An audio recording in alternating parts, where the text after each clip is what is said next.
وأنصتوا لعلكم ترحمون.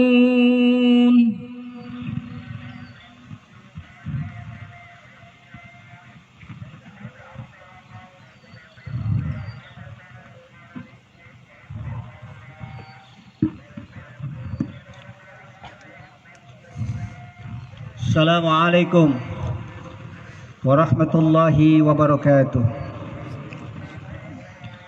Allahu akbar, Allahu akbar, Allahu akbar. Allahu akbar, Allahu akbar, Allahu akbar. Allahu akbar, Allahu akbar, Allahu akbar walillahil hamd.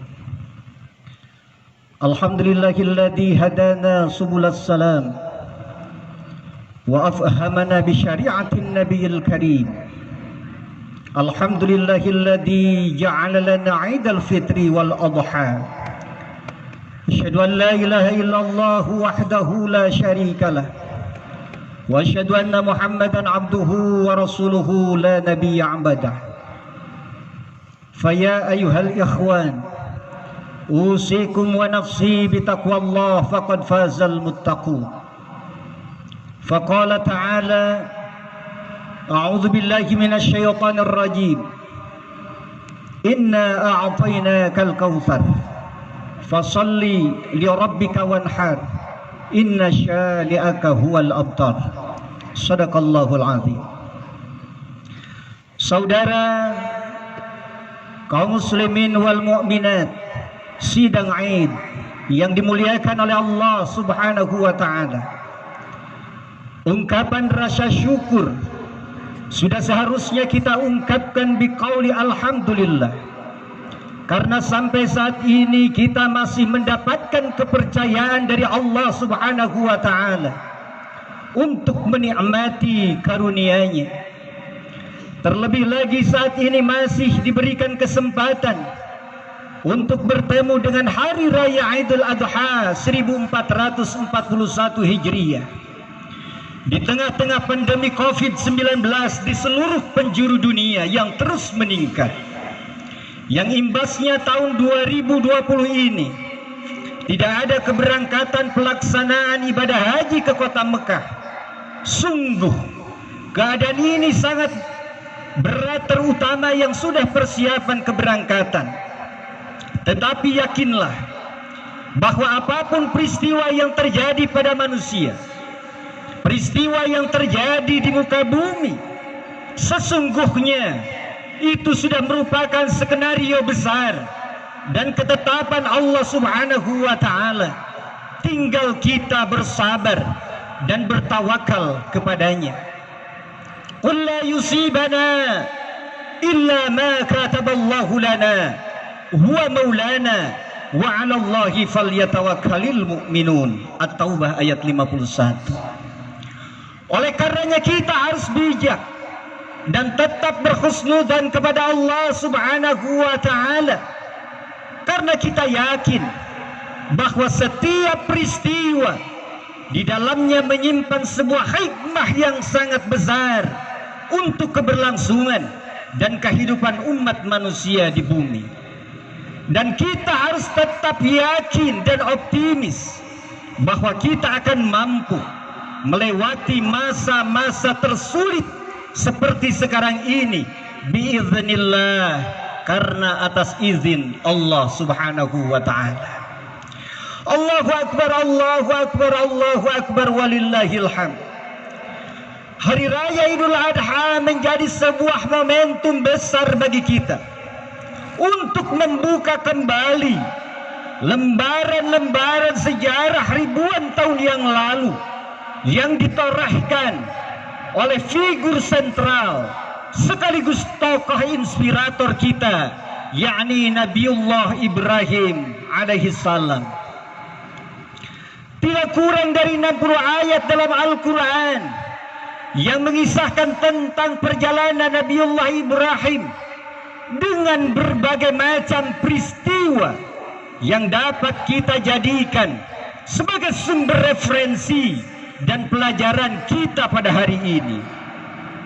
Pelajaran yang pertama, sebagai pelajaran utama dari peristiwa yang kita rayakan pada hari ini, adalah tentang ketaatan, kepatuhan, ketundukan, kepasrahan, dan kesabaran Nabiullah Ibrahim ketika mendapatkan perintah dari Allah Subhanahu wa taala melalui mimpinya untuk menyembelih putranya Ismail, sebagaimana yang digambarkan oleh Allah Subhanahu wa taala di dalam surat As-Saffat ayat 102.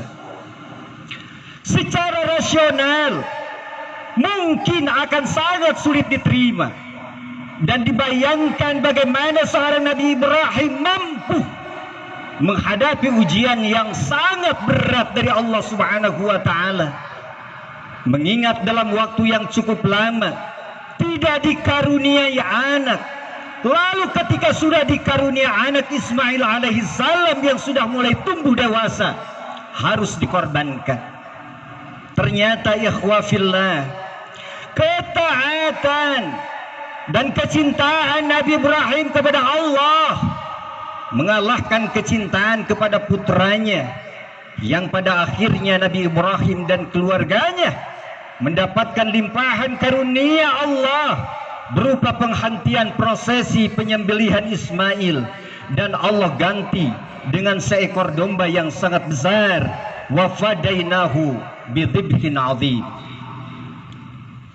Peristiwa inilah yang kemudian menjadi titik tolak perintah Allah kepada kita untuk melaksanakan kurban bagi yang memiliki kemampuan tentunya, sebagaimana yang dituangkan di dalam surat Al-Kautsar ayat 2, fasalli li rabbika wanhar. Iwafillah, kisah pengorbanan Nabi Ibrahim alaihissalam menjadi sebuah motivasi dan inspirasi bagi kita hari ini, bahwa seberat apapun ketika itu adalah perintah Allah dan kita mampu menempatkan kecintaan kepada Allah di atas kecintaan kepada yang lainnya, maka Allah tidak akan pernah menyia-nyiakan amalan seorang mukmin. Bahkan seluruh pengorbanannya, keringatnya, tenaganya, pikirannya, gagasannya, idenya, rasa ngantuknya, semua akan dibeli oleh Allah Subhanahu wa taala, tidak tanggung-tanggung, dengan surganya Allah Subhanahu wa taala. Di dalam surat At-Taubah ayat 111, innallaha ashtara minal mu'minina anfusakum wa amwalakum bi anna lahumul jannah. Apalagi di tengah-tengah pandemi COVID-19, sejatinya bahwa seorang mukmin mukminah harus senantiasa menumbuhkan sikap empati, sikap kedermawanan, sikap berkorban untuk sesama, saling menolong, saling memberi, saling memotivasi dengan yang lainnya.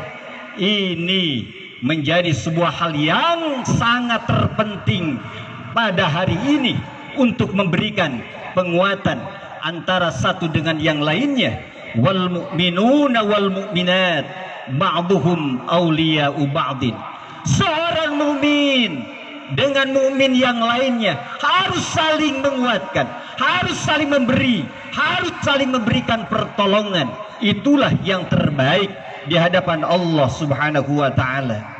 Ikhwa fillah rahimakumullah, pelajaran yang berikutnya dinukilkan di dalam Al-Quran bahwa Nabi Ibrahim adalah sosok seorang nabi yang memiliki keteladanan akhlak, santun dalam bertutur kata, dan memiliki sikap kedermawanan.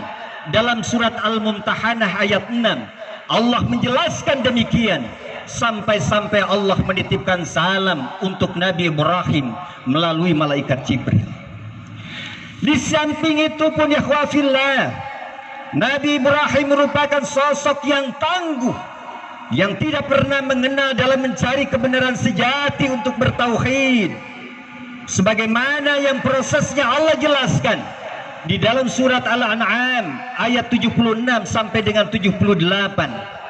Ketika kebenaran itu beliau temukan, kemudian Nabi Ibrahim mengajarkan dan mendidik kepada umatnya agar hanya beribadah kepada Allah semata dengan tidak menuhankan bintang, rembulan, matahari maupun yang lainnya. Walaupun pada akhirnya mereka lebih memilih Tuhan yang lain daripada Allah Subhanahu wa taala, termasuk azan. Din yang diajarkan oleh Allah kepada Nabi Ibrahim adalah din yang diajarkan oleh Allah kepada Nabi Muhammad, bahkan menjadi kalimat yang sama yang didakwahkan oleh para nabi dan rasul. Ya qaumi abudullah wa la tusyriku bihi syai'ah.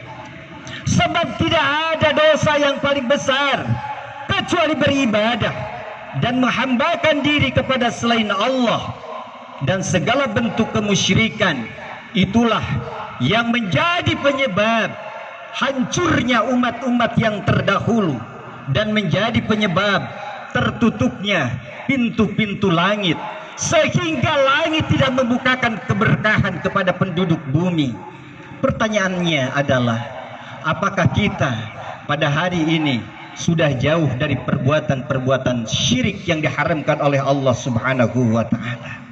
Oleh karenanya, wa fillah rahimakumullah, untuk menjawab berbagai macam persoalan hari ini, marilah kita perbaiki hubungan komunikasi kita dengan Allah Subhanahu wa taala dengan memperbanyak membaca Al-Quran. Mari kita isi masjid-masjid yang kosong dengan selalu salat berjamaah di dalamnya.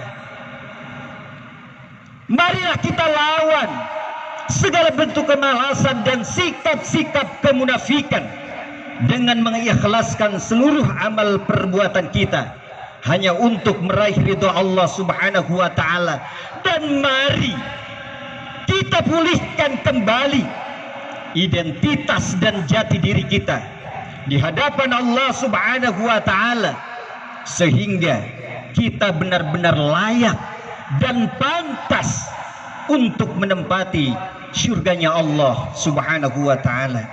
Barakallahu li wa lakum fil Qur'anil azim wa nafa'ani wa iyyakum bima fihi minal ayati wa dzikril hakim wa taqabbal minni wa minkum tilawatahu innahu huwas samiul alim. Aqulu qawli hadza wastaghfiru innahu huwal ghafurur rahim.